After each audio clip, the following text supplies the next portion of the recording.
trabajo de la cabeza. ¿Sí?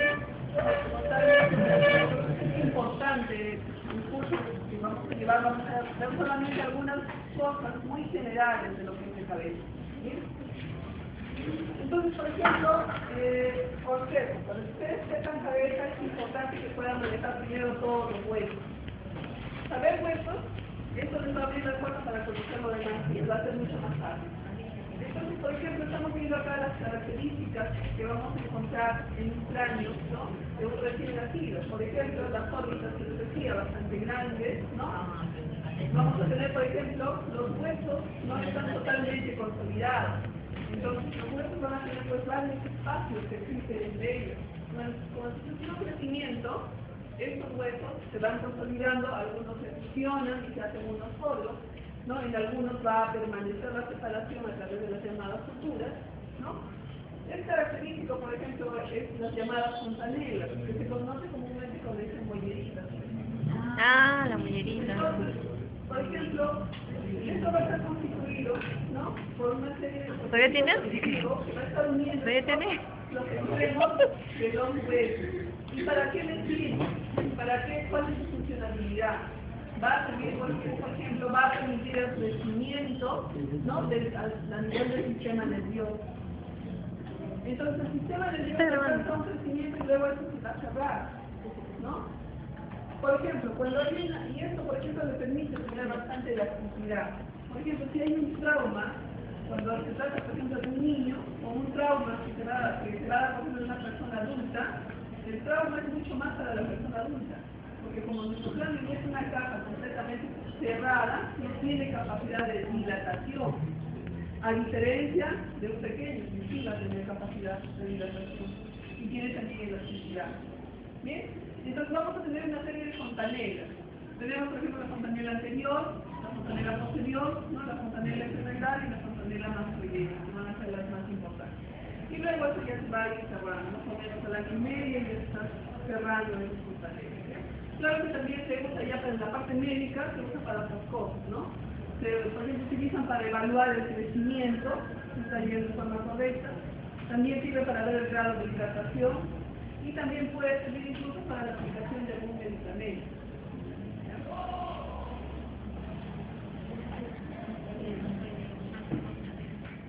Bueno, acá por ejemplo estamos viendo los diferentes estadios, ¿no?, cómo va a modificarse, por ejemplo, la estructura a nivel óseo y también nuestra cara, cómo se va a ir modificando, ¿no? Se dice, por ejemplo, que los huesos antes se decía que alcanzaba un punto y que ya no crecía más.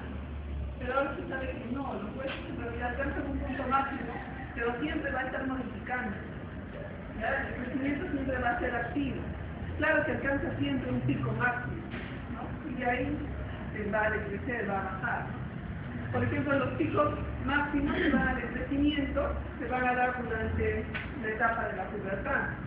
Por eso es que los ortodoncistas, por ejemplo, pueden manejar o estimular o frenar, por poner entre comillas, los crecimientos mediante aparatos. Una vez que pasó el pico de crecimiento ya no es posible, digamos, para aplicar aparatos que puedan modificar. Se pueden poner aparatos que para corregir, digamos, las formas, ¿no? Pero ya no estimular o frenar, digamos, el crecimiento. Entonces los picos máximos de crecimiento se van a dar durante la pubertad. ¿Ya? Entonces lo que estábamos conversando, entonces tenemos acá los cráneos con todo el conjunto de huesos, ¿no? Van a ser una serie de huesos irregulares, salvo por ejemplo a nivel de neurocráneo, que vamos a encontrar algunos huesos planos, y vamos a encontrar acá la proyección del punto glabela de nuestro niño. Entonces cuando nosotros separamos, bueno, vamos a llamar a todo esto el neurocráneo y a eso llamamos el viscerocráneo. Y estamos viendo ahí las características. Bueno, habíamos conversado de las características, donde encontrábamos las cavidades, ¿no? Encontrábamos el viscerocráneo, y también el neurocráneo va a ser como una caja que va a estar cerrada. ¿Bien? Aquí estamos viendo, por ejemplo, esto corresponde a la base de cráneo. ¿Bien? Esta es la base de cráneo desde una vista interna, pero la base de cráneo también lo podemos ver desde una vista externa, por fuera, sin necesidad de hacer el corte. En la base de cráneo, por ejemplo, vamos a encontrar, ¿no?, una serie de agujeros. Entonces, la base de cráneo se clasifica en tres fosas. Vamos a tener una fosa craneal anterior, una fosa craneal media, que es todo esto, y una fosa craneal posterior. ¿Ya? Entonces, tres fosas dentro de la base: fosa craneal anterior, la media y la posterior. En todas ellas, por ejemplo, vamos a estar encontrando una serie de agujeros que van a estar permitiendo el paso de los pares craneales que hemos conversado, además de elementos vasculares. Entonces, por ejemplo, ¿qué huesos vamos a distinguir acá? Entonces, el neurocráneo conformado por 8 huesos. Vamos a ver ahora, entonces, ¿qué huesos van a ser? Mire, por ejemplo, acá, los pares craneales. Aquí, por ejemplo, estamos viendo la emergencia de los pares craneales a partir de los elementos nerviosos que vamos a ver. Eso se llama tronco encefálico. ¿Ya? Acá está el cerebro. Y acá, bueno, en este esquema lo que estoy tratando de que puedan ver son las emergencias de los pares craneales. Los pares craneales tienen un origen real y un origen aparente, ¿no? El origen real es a nivel celular, muy pequeñito, que tenemos que verlo en cortes. En cambio, todos los que estamos viendo acá son los orígenes aparentes. Lo que a nosotros nos parece, pues una molécula me parece que está saliendo por esta parte. ¿Cómo se llama esto? Es un poco, el bulbo vascular. Pero también me parece que sale por ahí. Entonces, lo que estamos viendo acá son orígenes aparentes. Y de ahí, por ejemplo, ¿por dónde van a pasar? Por esa serie de agujeros. ¿Ya? Hay varios agujeros. De esos agujeros vamos a aprender algunos. Vamos a aprender aquellos que van a estar relacionados con el trigémino. ¿Bien? De los agujeros que vamos a encontrar, por ejemplo, la mayor cantidad de agujeros se va a encontrar en esta fosa, que es la fosa craneal media. En la fosa craneal media vamos a encontrar el mayor pasaje de los pares craneales. Y dentro de esta fosa craneal media vamos a encontrar el pasaje del trigémino. ¿Por qué se dice trigémino? Porque va a tener tres raíces. ¿Ya? Va a tener la raíz que corresponde al quinto 1, que se llama el oftálmico. El quinto 2, ¿cómo se llama? Maxilar. El quinto 3 se llama el mandibular. Mandíbula. ¿Ya? Entonces tenemos quinto 1, quinto 2 y quinto 3. ¿Bien?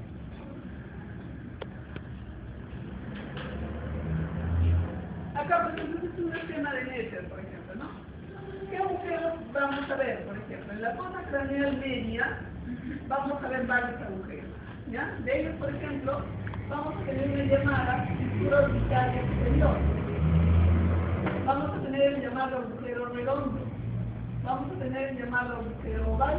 Y acá este agujero que se llama el agujero espinoso o redondo menor.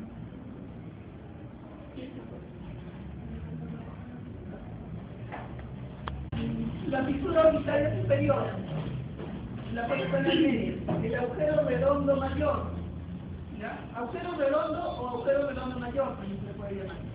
Después tenemos el agujero oval y tenemos el agujero espinoso o redondo menor. ¿Ya? Por lo menos esos agujeros tenemos que aprender.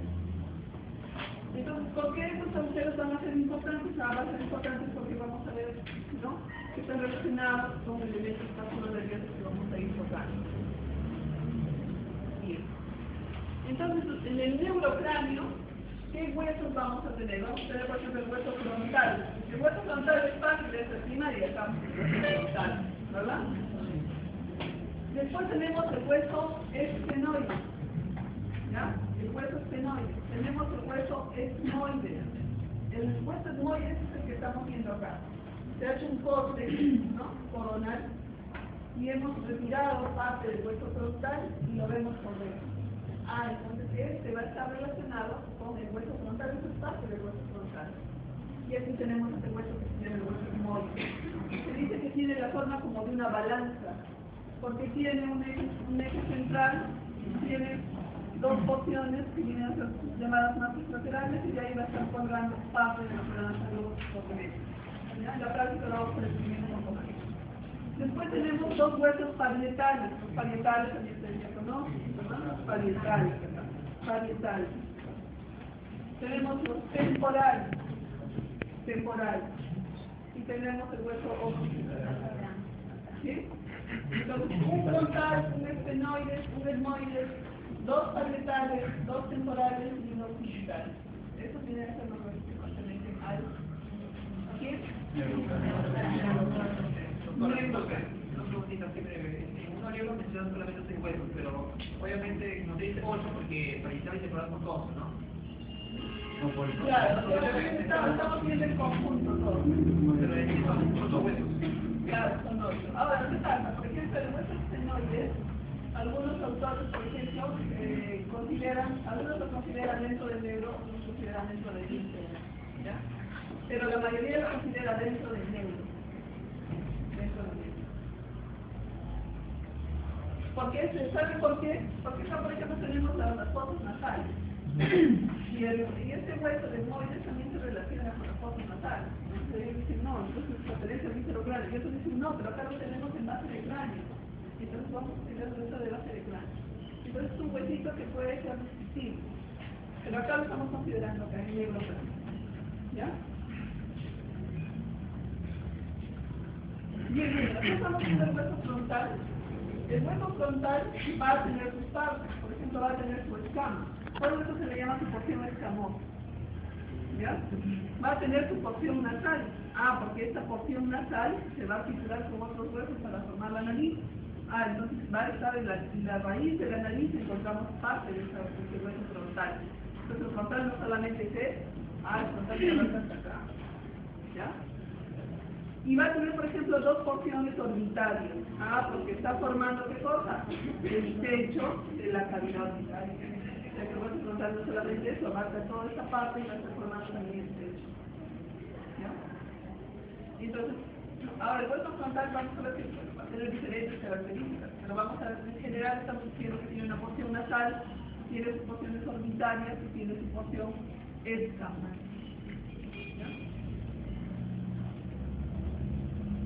Por ejemplo, aquí tenemos la vista, ¿no?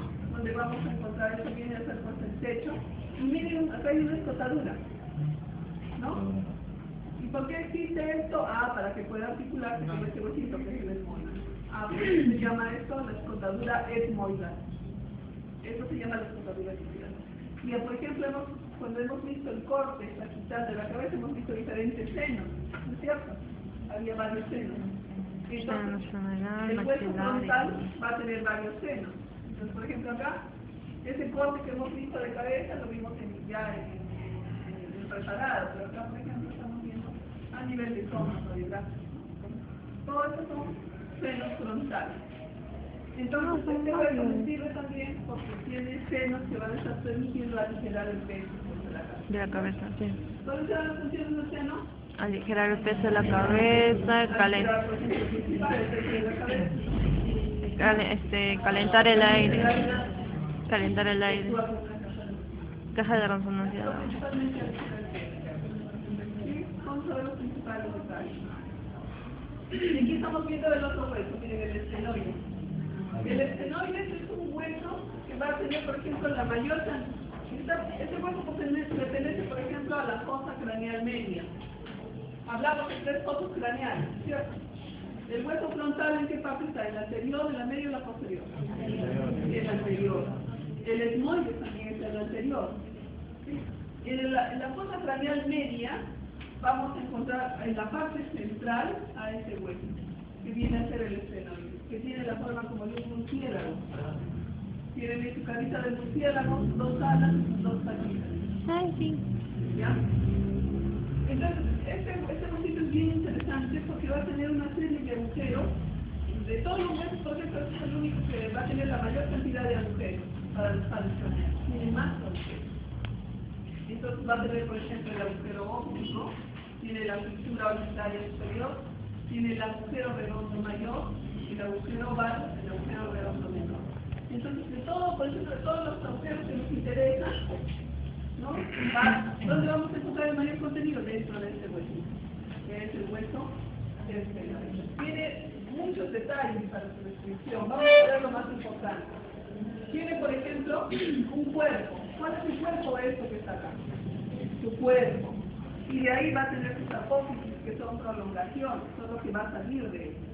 ¿Cuántas apófisis? Vamos a tener, por ejemplo, estas que están viendo acá, como sus alas grandes, son las alas mayores.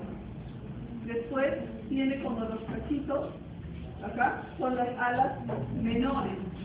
Y tiene dos apófisis pterigoides, dos alas mayores, dos alas menores y dos apófisis pterigoides. ¿Ya? Pterigoides, y dos apófisis pterigoides. Esas son las partes, digamos, más importantes. Y de ahí 6 apófisis. Entonces, este hueso tiene un cuerpo y 6 apófisis. ¿Ya? Bueno, el esmoides que ya hemos conversado, ¿no? El esmoides, por ejemplo, se caracteriza porque tiene una forma, como ya les dije, más o menos de una balancita, se relaciona con el hueso frontal y tiene la característica de que tiene una lámina, ¿no? Una lámina de la parte superior que se llama la lámina cribosa del esmoides. Cribas quiere decir aperturas, como huequitos. Por eso se llama la lámina cribosa del esmoides. Esa es la base.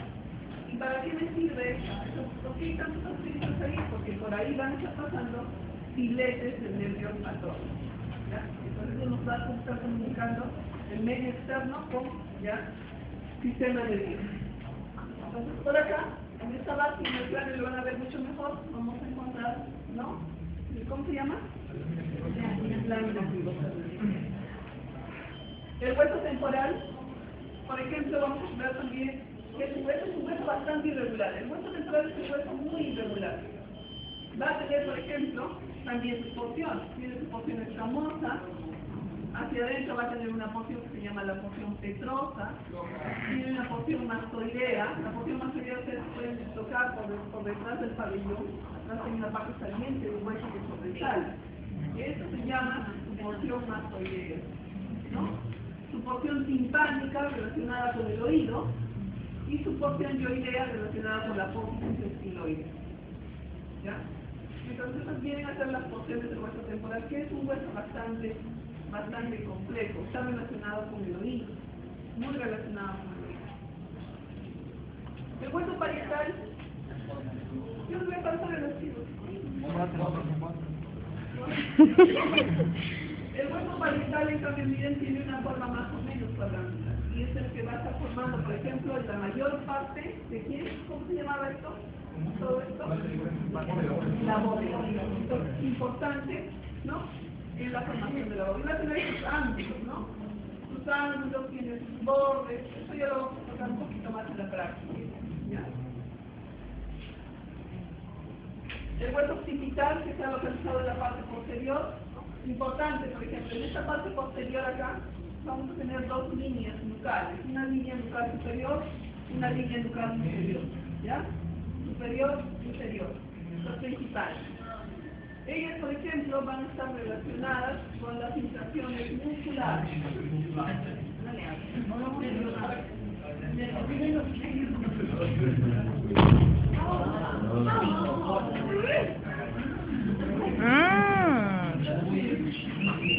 Ellos, por ejemplo, van a estar relacionados con varias de las sensaciones musculares a nivel de los músculos de la nuca. ¿Ya? Tenemos también, por ejemplo, en este hueso tenemos un agujero que se llama el agujero occipital. ¿Ya? ¿Y por qué es importante este agujero occipital? Porque por ahí va a estar pasando la médula ósea. Ustedes han visto en las vértebras un agujero, el agujero vertebral. Cuando todo se juntaba, se formaba el conducto vertebral. Y ese conducto va a ser continua a ese agujero, ¿ya? Que es el agujero occipital. ¿Bien? Hacia adentro vamos a encontrar una serie de huellas. Mire, hacia adentro del hueso occipital se ve como una cruz. ¿Ya? Esto me está delimitando, por ejemplo, dos fosas que están hacia abajo, que se llaman las fosas cerebelosas, para el cerebelo. En cambio, las fosas que están hacia arriba ya va a ser la continuidad para los cerebros. Entonces, acá están dejando su huella el cerebro y aquí está el cerebelo. Este hueso va a estar relacionado, por ejemplo, con este otro que se llama el escenario, que vimos hace un momento. Están articulando. El occipital llega a tener articulación. ¿Con quién? Con el espectro. Bueno, acá a Homero le ha quedado grande, pues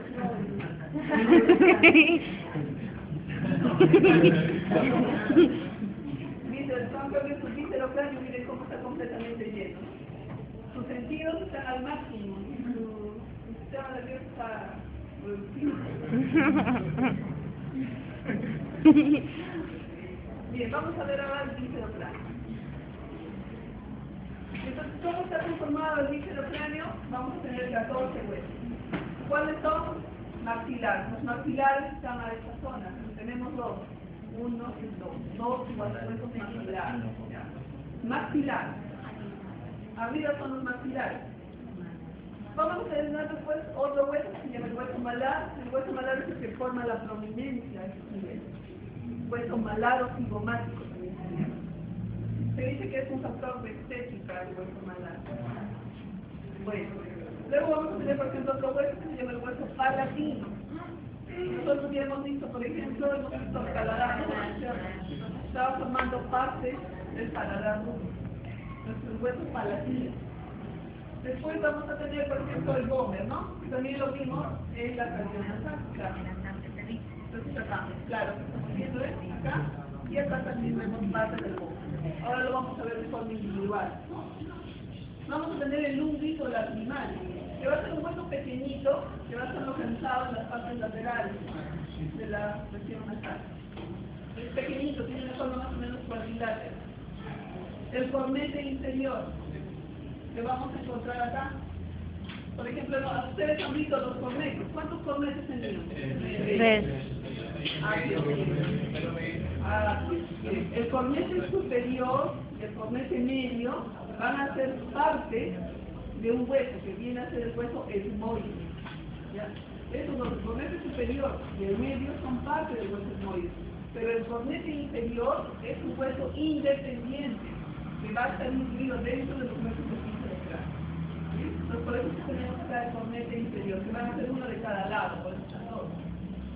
Y los huesos propios de la nariz, que van a estar puestos en relación al hueso frontal. Estos son los huesos propios de la nariz. Este es el hueso lacrimal, no es el hueso maxilar. Ahora miren, todos estos van a ser los que están en la parte superior. Tenemos cuántos huesos de los 14 que les he mencionado, 13 están arriba. Todos están arriba. Y solamente uno está abajo. ¿Qué es? La mandíbula. Entonces, viscerocráneo son 14. 3 están en la parte superior y solamente uno, que es la mandíbula, está en la parte inferior. Ah, ya.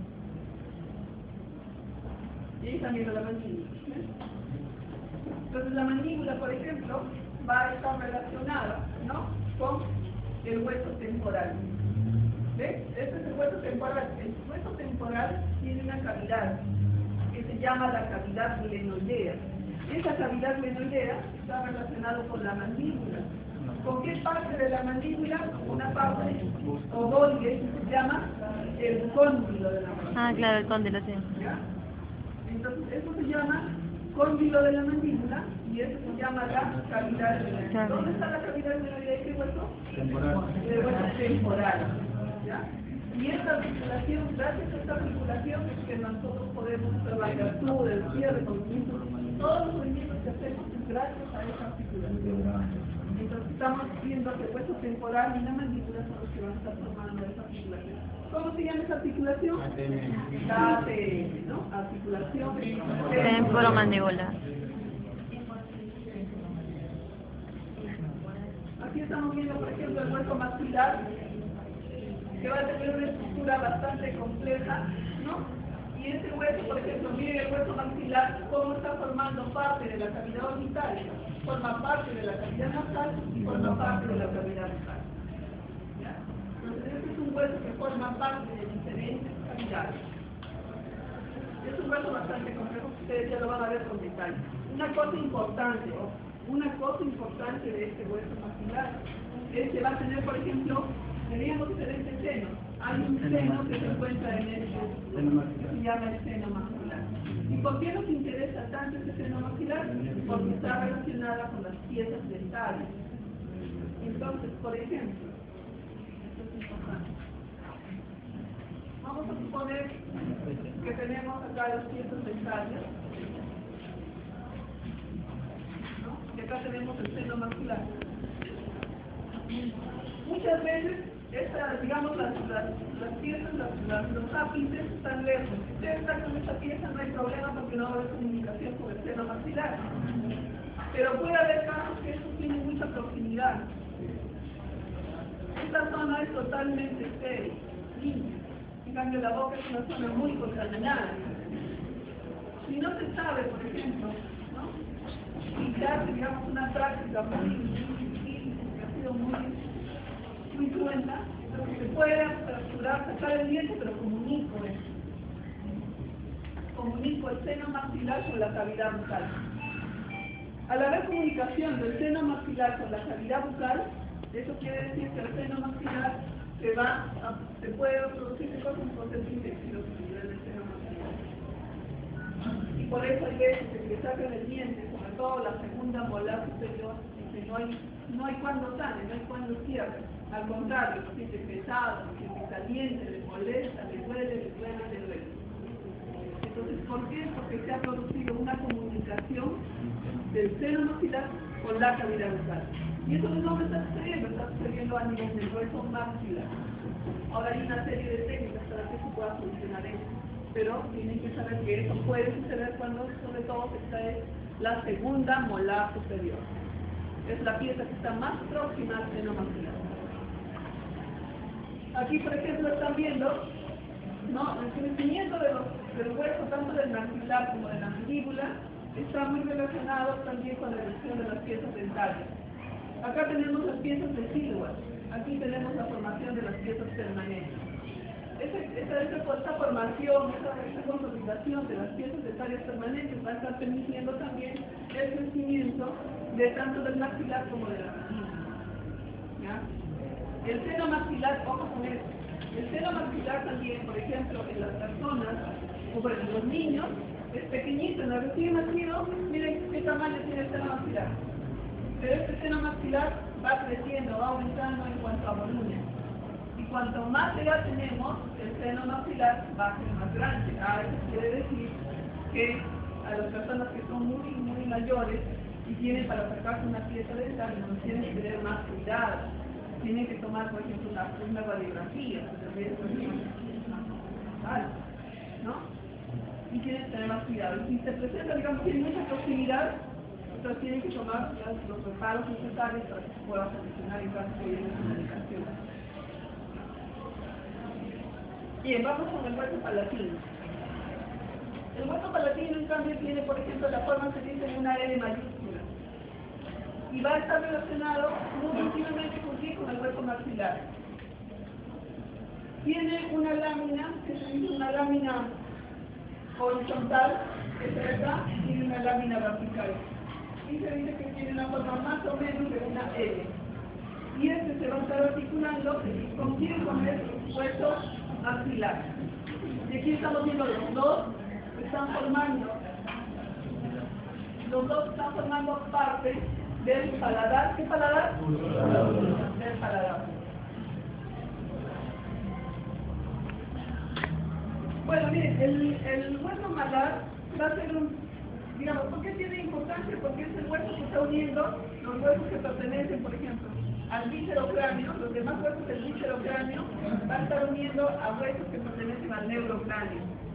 Entonces el hueso malar constituye un medio de unión importante. Entre huesos del neurocráneo con huesos del víscerocráneo, que es el medio del puente que está uniendo.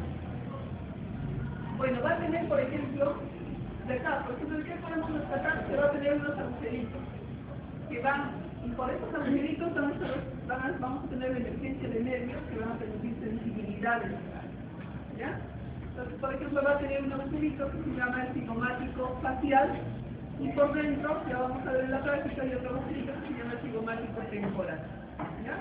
Y aquí también está uniendo, por ejemplo, ¿no? Ahí estamos viendo su relación con el maxilar, y aquí estamos viendo su relación con el hueso temporal, y también se va a relacionar con el hueso frontal con el hueso temporal. ¿Ya vamos a ver? Bueno, el vómer. Nosotros hemos visto, por ejemplo, el tabique nasal. Entonces el vómer va a estar formando parte de ese tabique nasal. Tenemos el tabique nasal, ¿cómo se formaba? Cartílago, tabique, y esta que viene a ser la lámina vertical del hueso etmoides. El hueso etmoides tiene una lámina en el medio. Eso se llama su lámina vertical. Y ahí estamos viendo. Tiene una forma más o menos cuadrangular, y en la parte superior tiene dos alitas. Y se puede diferenciar por eso con su borde superior.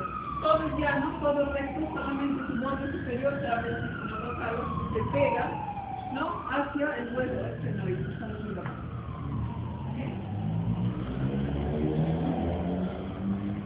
Bueno, el único lacrimal es un hueso cuadrilátero pequeño. ¿Qué importancia tiene? Que va a estar formando parte del conducto lacrimonasal. ¿Se acuerdan que tenía un conducto que partía de acá y llegaba por los nasales? ¿Por qué meato pasaba? Por el meato. Pues todo ese conductito que va pasando viene a ser el conducto lacrimonasal y el cuerpo conducto lacrimal está formando parte de él.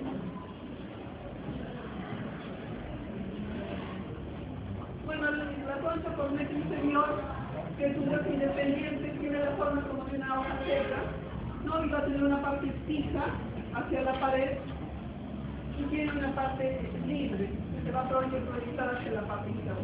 Entonces, por ejemplo, hemos visto ya que dentro de las condiciones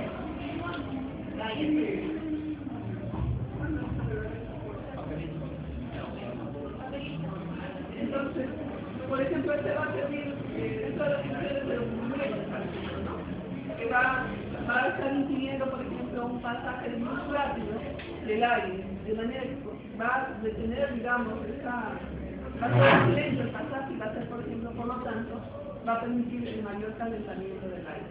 ¿Ya? La mandíbula. Bueno, la mandíbula tiene muchos detalles, pero vamos a ver, por ejemplo, que tiene la forma como de una U, como de una herradura. Tiene un cuerpo, que está en la parte media, ¿no? Y tiene dos ramas. Y dentro de sus ramas encontramos, por ejemplo, una porción que tiene una forma más o menos triangular, que se llama la apófisis coronoide. Y eso ya vimos, ¿cómo se llama? El cóndilo de la mandíbula. Ambas están comunicadas a través de una escotadura, que se llama la escotadura sigmoidea. ¿Ya? Se llama la escotadura sigmoidea. Bueno, acá, por ejemplo, dentro del cuerpo, vamos a ver las piezas dentarias y ponemos aquí un agujerito, el agujero mentoniano. Y hacia adentro, por la parte interna, bueno, ya vamos a ver, por ejemplo, hacia adentro, vamos a encontrar un agujero que se llama el agujero dentario inferior. ¿Ya? Entonces, por fuera, importante, el agujero mentoniano. Por dentro de la mandíbula, a nivel de la rama, vamos a encontrar el agujero dentario inferior. ¿Ya? Y miren, ¿por qué nosotros debemos saber, por ejemplo, la geología? Porque por ahí, por cada uno de estos agujeros, va a estar pasando una serie de nervios. Aquí estamos viendo ese es el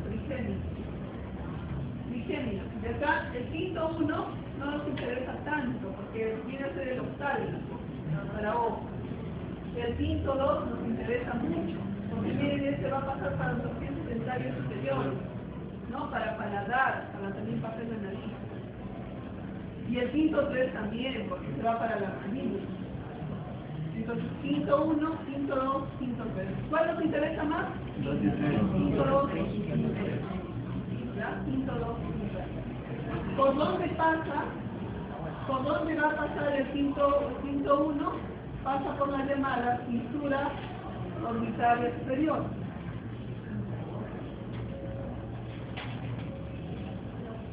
¿Por dónde pasa el quinto 2?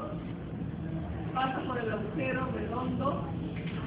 Redondo también se le llama el agujero redondo mayor. ¿Por dónde pasa el quinto 3? Por el agujero oval. Hace un rato les mencioné estos agujeros. Entonces por ahí van a estar pasando cada uno de ellos. Bien, ya en la práctica lo vamos a diferenciar más. Y ahí bien estamos viendo cómo se está descomponiendo todos los huesos que hemos visto. A ver, chicos, ¿qué hueso es este? Frontal. Frontal, acá. Parietal. ¿Esto? Temporal.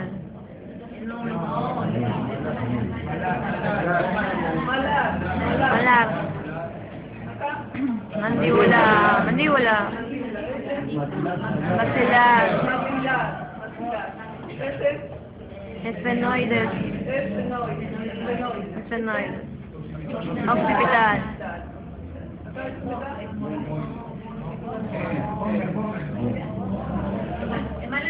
Huesos propios de la nariz. Acá es acá. Gómez. El de acá Gómez. El de acá. Cornete inferior. El cornete inferior. Este de acá. El esmol. Entonces ahí está. Para los que no están en este. Está bonito, está bonito.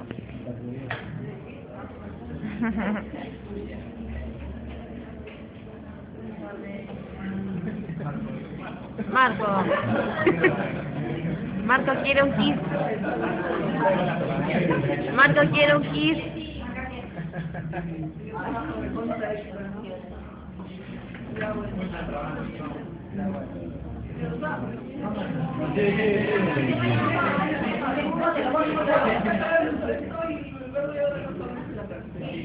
Llegamos a la línea de los músculos superficiales. Por ejemplo, hace mucha diferencia. Ustedes, por ejemplo, lo veo ver algunos músculos en el brazo, ¿no? En la práctica. Pero vamos a ver si a nivel de la cara las características son diferentes. Por ejemplo, los músculos que encontramos en la cara son mal definidos. ¿Qué cosa quiere decir? Pues no, porque si uno diseca miembro superior o miembro inferior, tú encuentras el paquete fácilmente diferencias de ese músculo está, lo cual está dentro de una envoltura que viene a ser la foneurosa.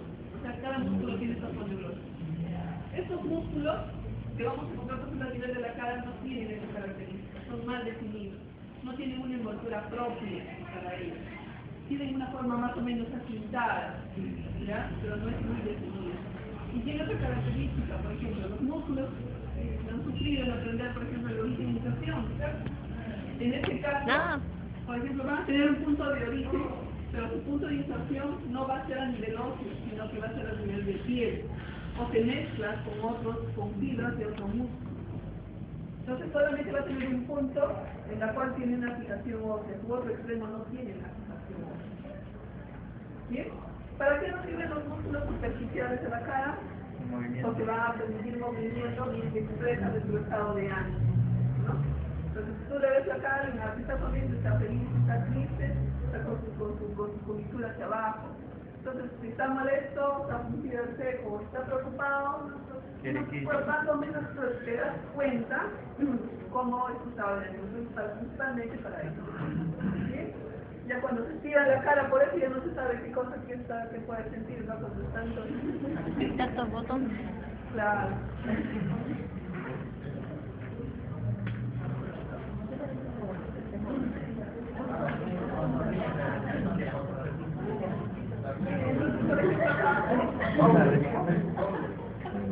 Aquí estamos viendo, por ejemplo, los diferentes músculos. Por ejemplo, miren, acá estamos viendo este músculo que es concéntrico, que está rodeando una cavidad, ¿no? Que es el orbicular de los párpados. Aquí lo ven un orbicular de los labios, ¿no? Por ejemplo, ¿para qué sirven estos? Porque tenemos cavidades, a eso nos permite, por ejemplo, cerrar, ¿no? Cerrar o aperturar las diferentes cavidades que tenemos, ¿no? A nivel de la cara. Acá, por ejemplo, tenemos otros músculos que se llaman los músculos cigomáticos, ¿no? Entonces vamos a tener varios músculos. Vamos a ir escribiendo cada uno.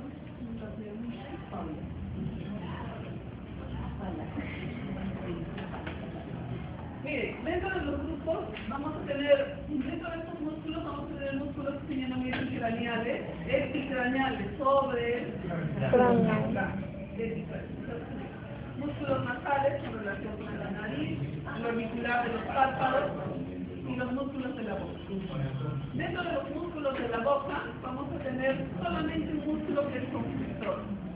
¿Ya? ¿Qué cosa quiere decir? Porque es que va a agitar los labios y los va a fluir. Es el músculo del beso. Es el músculo constrictor. Es el único que hace constricción. En cambio, todos los demás que vamos a ver van a ser dilatadores. La mayor cantidad de músculos que encontramos a nivel de la boca van a ser los músculos dilatadores. ¿Qué cosa quiere decir dilatadores? Que van a lograr la apertura. ¿Ya? Y hay un grupo que va a ser superficial y hay otro grupo que es un poco profundo. Entonces, solamente un músculo constrictor.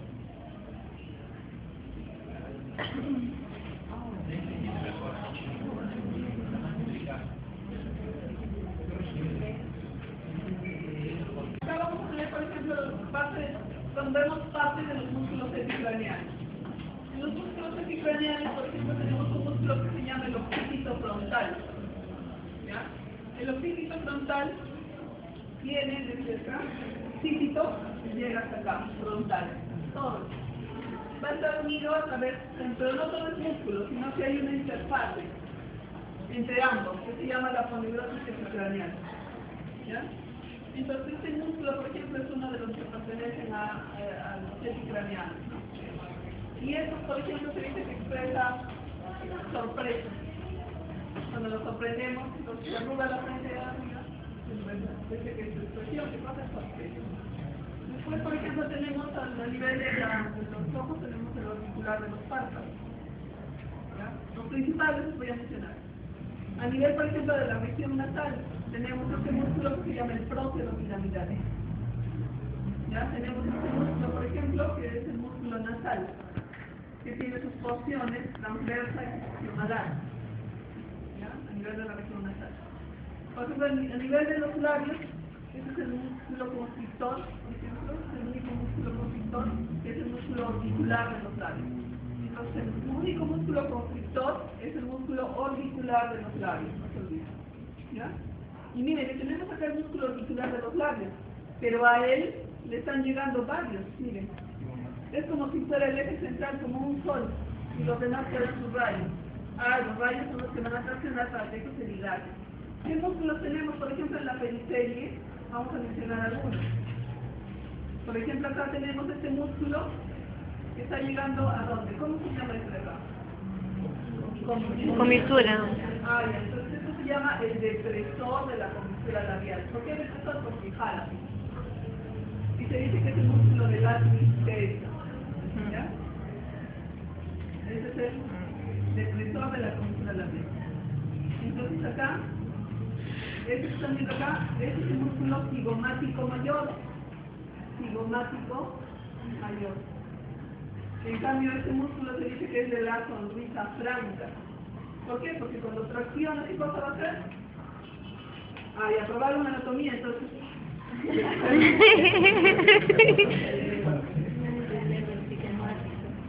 Entonces, es el cigomático mayor. Espero acabar el ciclo y usar ese músculo, profesor. ¿Ya?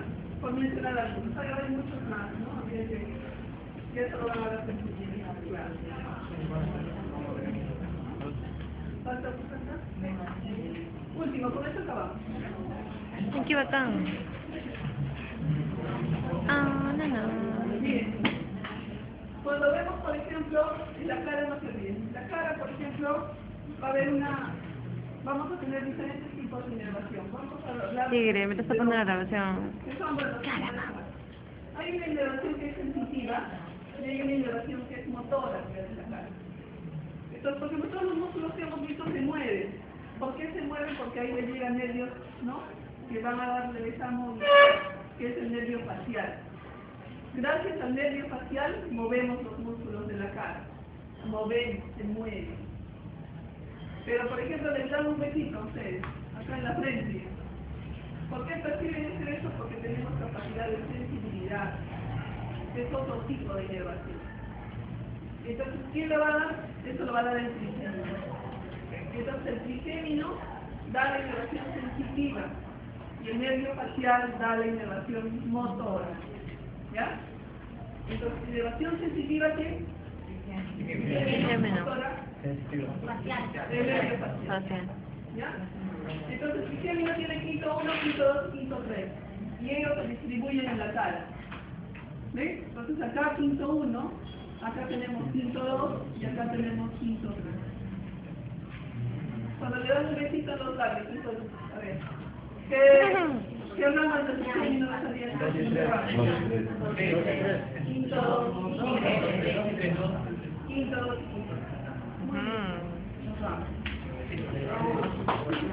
Para. Oh, mi estrella, detente.